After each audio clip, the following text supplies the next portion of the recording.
من أنا من أنا من أنا لولاكم. Bismillahirrahmanirrahim. Assalamualaikum warahmatullahi wabarakatuh.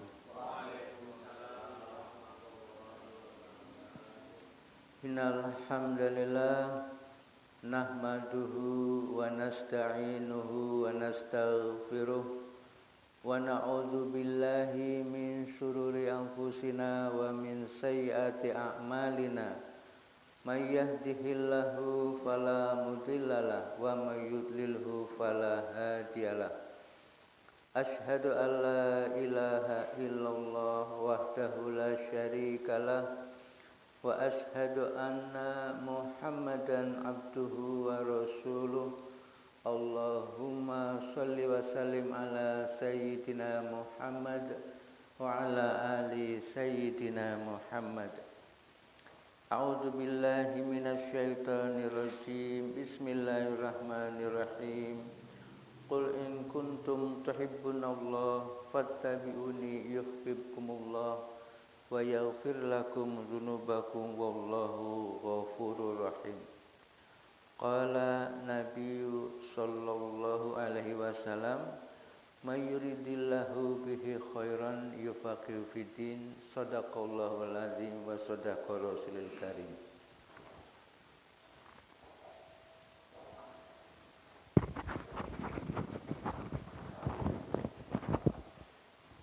Alhamdulillah, jamaah salat maghrib yang dirahmati oleh Allah Subhanahu wa taala.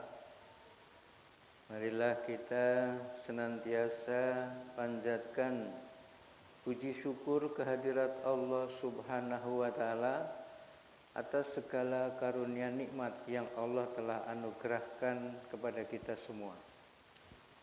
Sampai saat ini, sampai detik ini Allah Subhanahu wa taala masih memberikan kesempatan kepada diri kita untuk melaksanakan perintah-perintah Allah Subhanahu wa taala, untuk menjalani kehidupan mencontoh kepada Rasulullah sallallahu alaihi wasallam.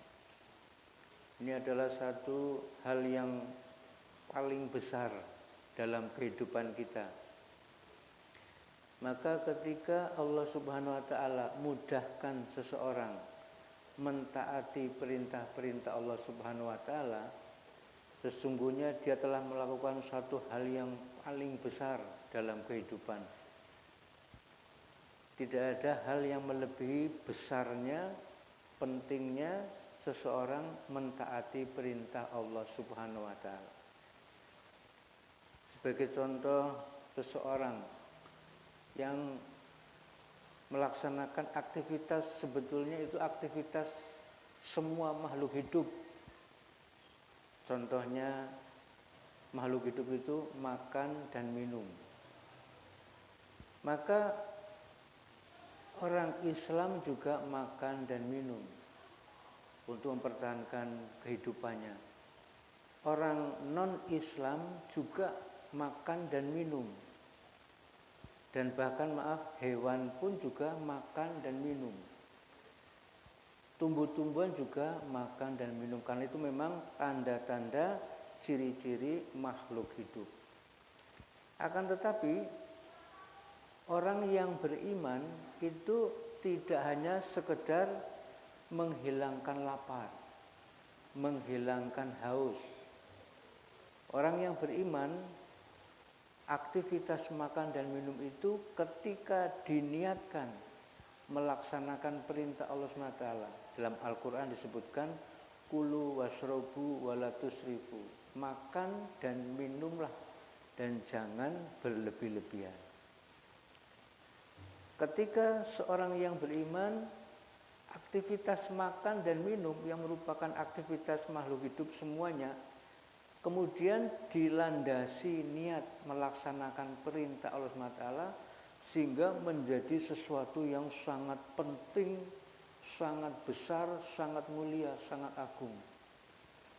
Akan disambungkan dengan perintah Allah Subhanahu wa taala. Maka tidak hanya sekedar mendapatkan kenyang, ya, hilang dahaga, tetapi mendapatkan pahala yang mana pahala ini sangat besar sekali dan kekal abadi. Dan asbab dari niatnya seseorang itu melaksanakan perintah Allah SWT akan dimasukkan ke dalam surga. Sementara makhluk-makhluk yang lain, orang-orang yang non-muslim, ya hanya sebatas kenyang, sebatas hilang dahaga, sebatas sehat. Dan setelah itu sudah, ya, nanti hilang, lenyap, ya. Bahkan sebentar lagi juga akan lapar lagi, akan haus lagi, ya. Dan nanti tidak akan mendapatkan apa-apa. Oleh karena itu pentingnya kita duduk dalam majelis seperti ini. Ketika kita niatkan, ya, pasang niat dengan benar bahwa dalam rangka untuk melaksanakan perintah-perintah Allah Subhanahu wa taala. Karena di dalam majelis taklim seperti ini nanti akan disampaikan perintah-perintah Allah Subhanahu wa taala, akan disampaikan sunnah-sunnah Rasulullah sallallahu alaihi wasallam. Ya, satu saja itu sudah luar biasa. Apalagi kemudian kita niat dalam majelis taklim seperti ini, ketika kita hadir dalam majelis taklim seperti ini, kita niatkan untuk mentaati keseluruhan perintah-perintah Allah SWT. Kita niat untuk mentaati, meniru-niru keseluruhan sunnah-sunnah Rasulullah SAW. Maka ini menjadi sesuatu yang sangat besar, sangat tinggi nilainya. Ya. Walaupun kita mungkin, ya, karena keterbatasan kita, keterbatasan waktu kita, keterbatasan kemampuan kita, keterbatasan yang lain kita belum bisa melaksanakan seluruhnya perintah-perintah Allah SWT, belum mampu kita mengamalkan seluruh sunnah, tetapi kita sudah niat dulu, maka nanti Allah SWT akan memberikan pahala sesuai dengan niat kita. Inilah arti pentingnya kita duduk dalam majelis-majelis taklim seperti ini. Kemudian kita jauh-jauh datang dari rumah kita masing-masing, ya. Sengaja kita tinggalkan rumah kita tinggalkan, kita luangkan waktu kita mungkin pada saat ini punya keperluan-keperluan. Kemudian kita mendekat, ya, masuk ke dalam rumahnya Allah SWT, karena ini adalah rumahnya Allah SWT, musola, masjid, ya, itu adalah rumahnya Allah SWT. Kemudian kita niat dalam hati kita, ya Allah, saya jauh-jauh datang ke rumah Engkau, ya Allah. Niat untuk semakin mendekat dengan Engkau, ya Allah. Maka niat yang seperti ini sangat luar biasa, ya.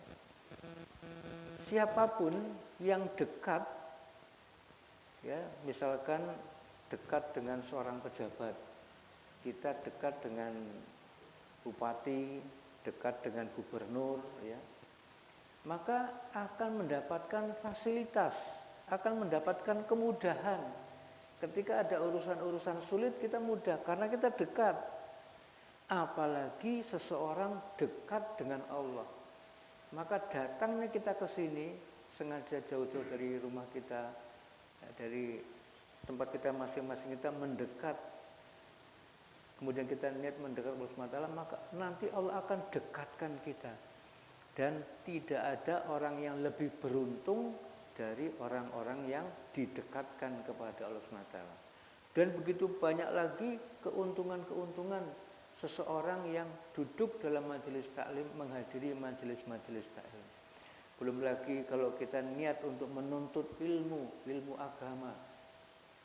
Dalam salah satu hadis disebutkan bahwa barang siapa yang kurang lebihnya menuntut ilmu, artinya meluangkan waktu untuk menuntut ilmu, itu akan dimudahkan jalan menuju surga. Ya. Di akhirat kelak itu nanti akan dimudahkan, karena kita menyengaja untuk, ya, berpayah-payah meluangkan waktu, ya, walaupun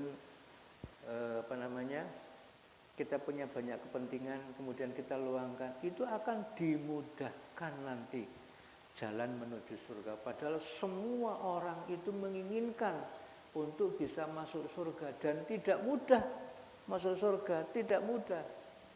Ya, begitu banyak halangan rintangan.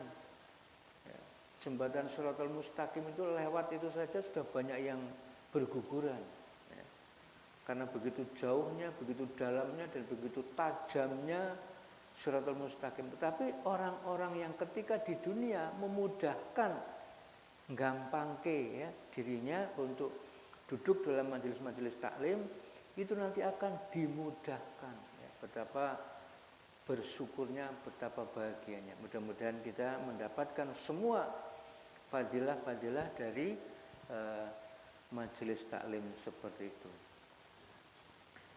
Jamaah sholat maghrib yang dirahmati oleh Allah SWT, ada satu nikmat dari Allah Subhanahu Wa Taala. Yang ini nikmat yang sangat besar sekali, yang kalau kita perhatikan, ya, salah satu nikmat dari Allah SWT. Sebetulnya nikmat Allah SWT itu tidak terhingga, tidak bisa kita menghitung-hitung. Tetapi karena kita ya kadang tidak memikirkan, tidak membahas, tidak mengulang-ulang. Jadi seakan-akan nikmat itu sedikit. Ya. Malah kadang kita tidak merasa bahwa itu adalah nikmat. Kita menganggap nikmat itu hanya berupa uang misalnya. Ya, padahal kalau kita hitung-hitung, kesehatan itu berapa itu? Tidak bisa diuangkan. Ya, kita sehat, sebetulnya kita dilindungi dari seluruh penyakit-penyakit. Satu macam penyakit saja, ya, penyakit demam berdarah itu biayanya berapa yang harus kita keluarkan? Penyakit TBC, ya, penyakit jantung, penyakit kencing manis, itu kalau semuanya itu harus kita bayar berapa itu? Lah orang yang sehat itu tidak merasa bahwa dia sudah dilindungi dari segala macam penyakit. Ya. Karena kita tidak membahas, tidak mengulang-ulang, tidak memikirkan, sehingga seakan-akan kita tidak mendapatkan nikmat dari Allah SWT. Maka pada kesempatan kali ini kita akan mengulang-ulang, membahas, memikirkan betapa besar Allah SWT memberikan kenikmatan. Nah, salah satu di antara nikmat Allah SWT yang sangat besar adalah nikmat kita bisa mencintai. Tidak bisa dibayangkan seandainya Allah Subhanahu Wa Taala tidak memberikan rasa rahmah kepada makhluk. Jadi Allah Subhanahu Wa Taala itu memiliki 100 rahmah, yang mana dari 100 itu hanya satu saja yang diberikan kepada makhluk-makhluk seluruhnya di dunia ini. Satu saja, termasuk diberikan kepada manusia, diberikan kepada hewan, ya, semuanya itu diberi.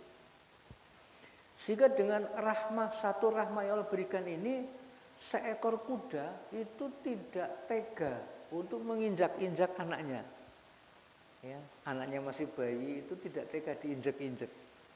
Seekor singa ya tidak akan memangsa anaknya, padahal singa itu hewan buas. Ya. Tapi karena rahmah yang Allah berikan kepada hewan itu tadi, mereka kemudian bahkan melindungi ya, dari hewan-hewan yang lain. Dan seorang ibu begitu sayang kepada anaknya, ya, kepada bayinya, begitu melindungi, ya, tidak berbuat zalim dan sebagainya.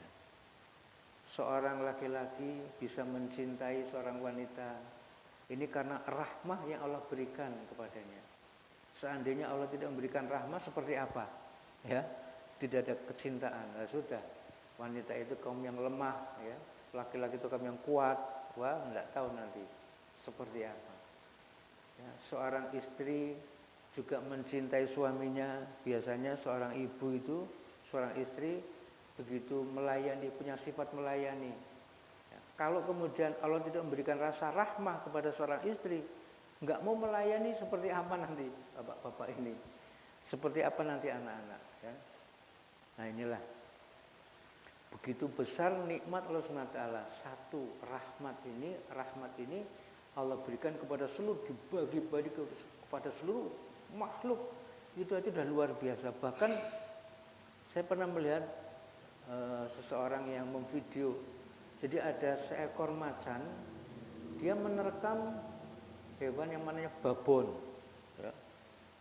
Setelah diterkam, ya dibunuh itu babon, dinaikkan ke atas pohon, ternyata si babon ini lagi menyusui anaknya, dan anaknya itu sedang dalam keadaan menyusui babon yang sudah mati ini.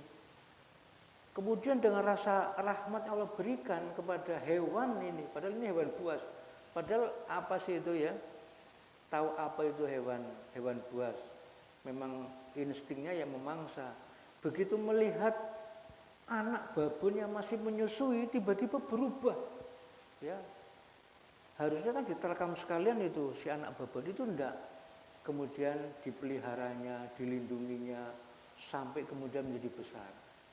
Pernah juga ada seekor harimau, ya, memangsa hewan semacam kancil begitu yang lagi melahirkan. Kancilnya lari, itu bayi yang masih merah itu harusnya kan diterkam saja sama si macan ini, tapi tidak. Dengan rahmat Allah SWT, maka si macan ini jadi sayang sekali, seakan-akan anaknya sendiri, dilindungi, dipelihara sampai besar. Nah, inilah satu nikmat Allah SWT yang berupa cinta, kecintaan, kasih sayang, ya. Dalam Al-Quran disebutkan, A'udzubillahi minasyaitonirrajim, Bismillahirrahmanirrahim. Zuyyina linnasi hubbus syahawati minan nisa'i wal banina wal qanatiril muqantarati minaz zahabi wal fiddati wal khailil musawwamati wal an'ami wal harsi zalika mata'ul hayatud dunya wallahu indahu husnul ma'ab. Dijadikan indah pada pandangan manusia kecintaan kepada apa-apa yang diingini, yaitu wanita-wanita, anak-anak, harta yang banyak dan dari jenis emas dan perak, kuda pilihan, binatang-binatang ternak dan sawah ladang. Itulah kesenangan hidup di dunia, dan di sisi Allah lah tempat kembali yang baik, surga. Quran surat Ali Imran ayat 14. Jadi itu perasaan cinta itu pemberian dari Allah SWT. Seandainya manusia tidak diberi perasaan cinta, seperti apa? Ya. Tidak ada semangat hidup, tidak ada gairah hidup, ya. Tapi dengan adanya perasaan cinta itu, kemudian kita semangat untuk mempertahankan kehidupan. Kemudian Allah SWT mengingatkan juga dalam ayat itu bahwa itu kesenangan hidup di dunia. Ya. Allah menjanjikan ada satu lagi kesenangan di akhirat, dan kesenangan di akhirat ini jauh lebih kekal, ya, kekal abadi, dan jauh lebih hebat kesenangannya. Ya. Kalau tadi satu rahmat saja Allah berikan kepada seluruh makhluk yang ada di muka bumi. Orang yang beriman, orang yang tidak beriman, bahkan hewan pun juga diberi, seluruh jenis hewan diberi. Itu saja sudah luar biasa. Maka Allah SWT memiliki 99 rahmat sisanya.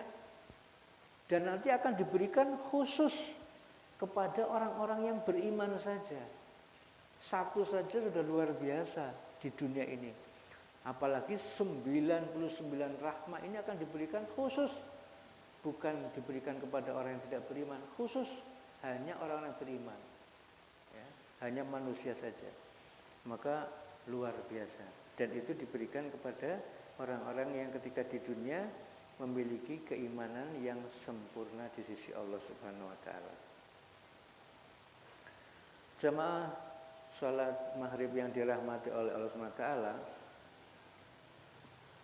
Kemudian dalam Quran surat Al-Bayyinah ayat 8, jazaohum 'inda rabbihim jannatu adnin tajri min tahtihal anharu khalidina fiha abada radhiyallahu an wa radu'an zalika liman khasyya rabbah. Balasan mereka di sisi Tuhan mereka ialah surga Aden yang mengalir di bawahnya sungai-sungai, mereka kekal di dalamnya selama-lamanya. Allah ridho terhadap mereka dan mereka pun ridho kepadanya. Yang demikian itu adalah balasan bagi orang-orang yang takut kepada Tuhannya. Ya. Jadi kenikmatan yang dijanjikan oleh Allah SWT nanti adalah surga, ya, surga Aden, yang mana akan diberikan waktu yang kekal abadi. Kita hidup di dunia hanya berapa puluh tahun, 60-70 tahun. Kalaupun kita beribadah maksimal itu hanya 60-70 tahun. Tetapi dengan rahmat Allah, dengan kasih sayang Allah SWT, tidak diberi balasan selama 60-70 tahun saja, tidak. Tetapi diberi balasan kekal abadi. Walaupun amalan-amalan kita masih banyak yang kurang, bahkan ada yang keliru juga, bahkan banyak dosa kita kepada Allah SWT. Tetapi dengan rahmat Allah SWT diberikan kenikmatan yang sempurna, tidak dikurangi sedikit pun, ya. Nah itulah. Kemudian jamaah yang dirahmati Allah SWT, cinta itu adalah pemberian dari Allah SWT, dan cinta itu merupakan pemberian anugerah yang sangat luar biasa. Kalau tidak ada itu, maka kita tidak akan bisa merasakan kenikmatan di dunia. Ya. Kemudian Allah SWT yang maha mencintai itu pemberian atau pemberian yang paling baik karena cinta Allah kepada kita itu berupa apa? Berupa agama. Ya. Saking cintanya Allah kepada hamba-hambanya, Allah memberikan kepada kita satu anugerah yang mana anugerah ini tidak diberikan kepada makhluk selain manusia. Agama tidak diberikan kepada gunung, tidak. Agama tidak diberikan kepada laut, tidak. Agama tidak diberikan kepada tumbuh-tumbuhan, tidak.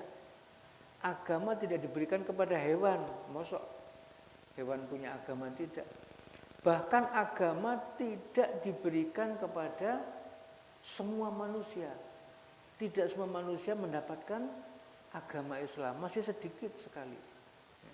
Nah itulah bukti cintanya Allah SWT kepada hamba-hambanya dengan diberi agama. Dengan agama itu kita bisa merasakan kebahagiaan. Kita bisa sukses. Kebahagiaan yang sejati, kebahagiaan yang sebenar-benarnya agama. Maka ketika kemudian kita mencintai agama, itu Allah SWT akan sangat-sangat senang sekali.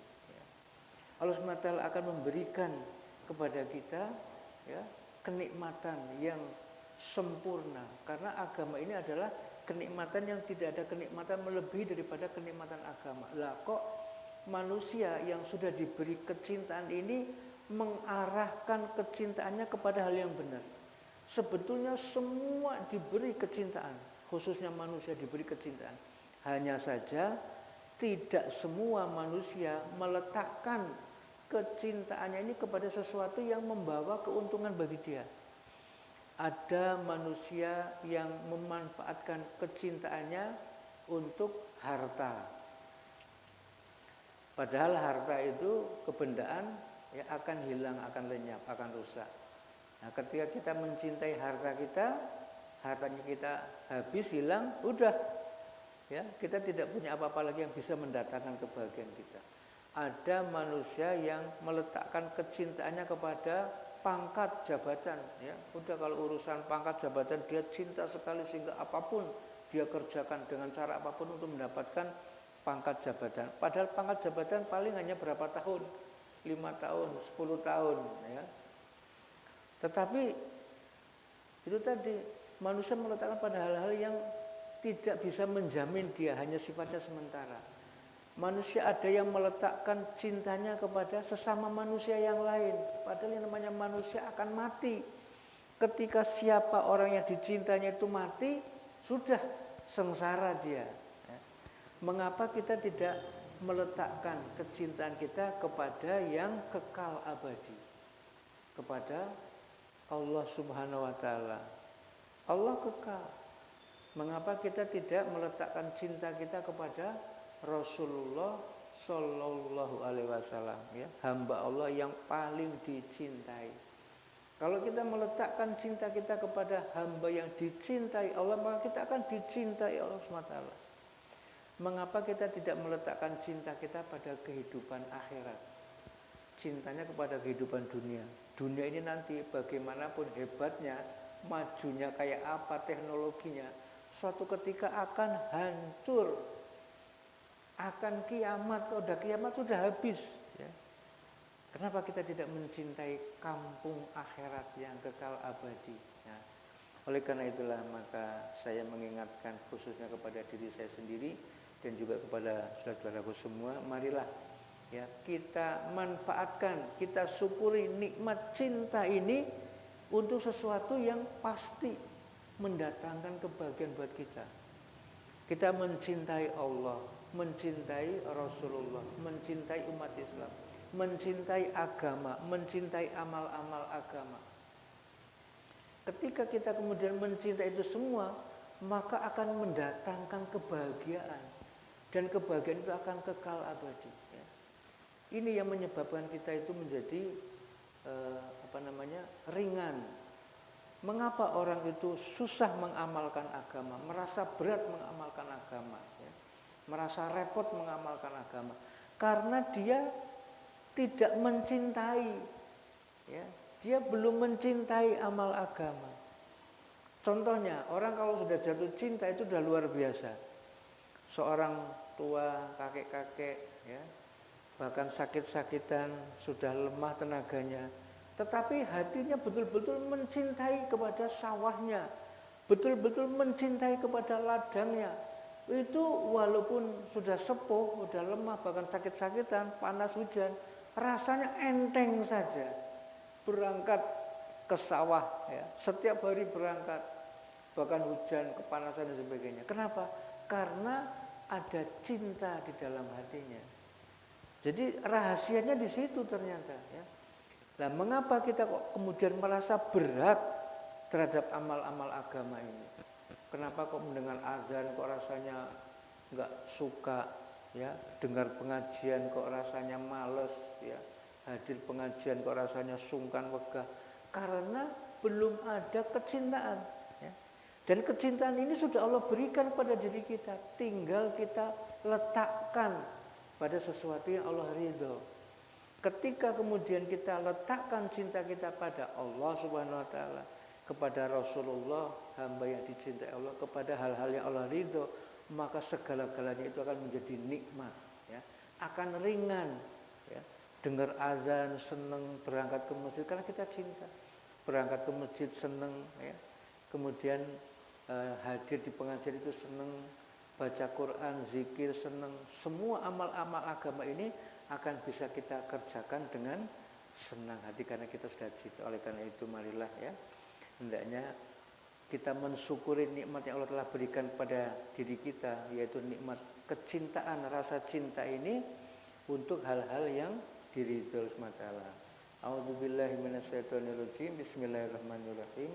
Qul in kuntum tuhibbunallaha fattabi'uni yuhibbukumullah wa yaghfir lakum dzunubakum wallahu ghafurur rahim. Katakanlah, jika kamu benar-benar mencintai Allah, ikutilah aku. Niscaya Allah mengasihi dan mengampuni dosa-dosamu. Allah Maha Pengampun lagi Maha Penyayang. Quran surat Ali Imran ayat 31. Kita ingin mencintai Allah SWT, ya. Buktinya adalah dengan kita mengikuti Rasulullah. Apa-apa yang diajakkan oleh Rasulullah, apa-apa yang diajarkan oleh Rasulullah SAW itu kita ikuti, ya. Kita cintai. Sunnah-sunnah Rasul kita cintai. Maka nanti Allah SWT akan ganti mengasihi kita dan akan mengampuni dosa-dosa kita. Kita dosanya itu Masya Allah banyak sekali. Kalau saja mau dinampakkan dosa-dosa kita, ya, seandainya satu dosa kita dinampakkan oleh SWT berupa benjolan, ya, kemudian dosa-dosa kita itu nanti akan seperti apa pada diri kita? Mungkin wajah kita seperti monster karena terlalu banyak dosa-dosa. Tetapi Allah SWT dengan kita mencintai Allah, dibuktikan dengan kita mengikuti Rasulullah, itu akan diampuni dosa-dosa kita dan akan dikasih, akan disayang oleh SWT, sehingga nanti kita akan ditempatkan pada tempat yang sangat-sangat mulia, yaitu di surganya Allah SWT yang kekal abadi. Demikianlah jamaah sholat maghrib yang dirahmati Allah SWT. Mudah-mudahan Allah SWT memberikan kepada diri kita ya petunjuk sehingga kita bisa meletakkan kecintaan ini pada hal-hal yang memang betul-betul menjamin akan membuat kita bahagia. Jangan sampai kita kemudian meletakkan kecintaan kita kepada hal-hal yang semu, kepada hal-hal yang sifatnya sementara, kepada hal-hal yang justru akan membuat kita sengsara. Insya Allah. Itu saja dapat kami sampaikan. Apabila ada benarnya datang dari Allah SWT, apabila ada salah kekurangan datang dari diri kami pribadi. Dan untuk itu marilah kita sama-sama tutup dengan doa kafarah majelis. Subhanallah wa bihamdihi, subhanakallahumma wa bihamdika, asyhadu alla ilaha illa anta, astaghfiruka wa atubu ilaik. Wassalamualaikum warahmatullahi wabarakatuh. من أنا من أنا